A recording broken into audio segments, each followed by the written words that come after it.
پہلے ذرا آپ سے جاننا چاہوں گا، یہ آج جو بھی سپریم کورٹ کا حکم نامہ ابھی آیا ہے، اس کو ذرا تھوڑا سا آپ ہمارے ناظرین کے لیے ڈیفائن کر پائیں، کیونکہ ایک ریومر یہ بھی اڑی ہوئی ہے کہ الیکشن کمیشن آف پاکستان شاید کل ان تمام افراد کو، یہ جو ایم این ایز اور ایم پی ایز ہیں، ان کو معطل کر دے گا۔ حکم نامے میں یہ ایسی کوئی چیز آپ نے دیکھی ہے؟ ذرا تھوڑا سا اگر آپ ہمیں اس کو ایکسپلین کر دیں۔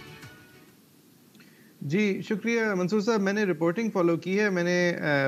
جو آرڈر اٹ سیلف ہے اس کو ریویو نہیں کیا ہے، لیکن جو رپورٹڈ ہے آرڈر کے حوالے سے وہ یہی ہے کہ جو افراد اپنے پارٹی کے حجم کے حوالے سے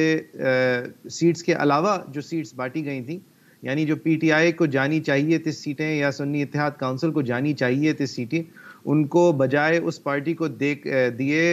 باقی پارٹیز میں جو تقسیم ہو گئی تھیں، ان کینڈیڈیٹس کی نامینیشن سسپینڈ کر دی ہیں، وہ اب لا میکنگ کا حصہ نہیں ہو سکیں گے، اور یہ الیکشن کمیشن کی طرف سے ایک لاجیکل اگلا قدم ہوگا اگر وہ پھر ان کی معطلی کا براہ راست ایک اعلان کر دیتی ہیں according to the priority list جو کہ باقی جماعتوں نے جمع کی تھی۔ آج جو ہیئرنگ ہوئی اس کے اندر میرے خیال سے یہ کافی کلیئر تھا کہ یہ جو الیکشن کمیشن کی کوشش تھی اوور اینڈ ابو آئین اور قانون کے جا کر، انہوں نے جو اول تو میرے حساب سے، میری ناقص رائے میں،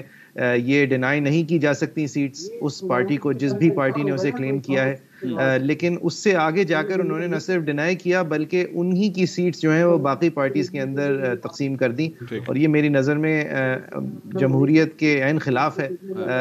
دا right to representation proportionally after having been elected کے عین خلاف ہے، اور کورٹ نے بھی اسی بات کا بادی النظر اظہار کیا، اور اسی وجہ سے دو چیزیں کی پہلی ڈیٹ پہ۔ اول تو وہ پشاور ہائی کورٹ کا 5 ججز کا فیصلہ سسپینڈ کیا جس نے ای سی پی کے فیصلے کو اپروو کیا تھا اور اس کے اندر مداخلت سے انکار کیا تھا، اور دوسرا انہوں نے الیکشن کمیشن کے فیصلے کو ہی معطل کر دیا۔ تو اس کا پھر ایک لاجیکل اگلا قدم یہ ہے کہ الیکشن کمیشن اب ان ایکسیس لا میکرز کی جو نامینیشنز ہیں انہیں سسپینڈ کرے گی۔ Once again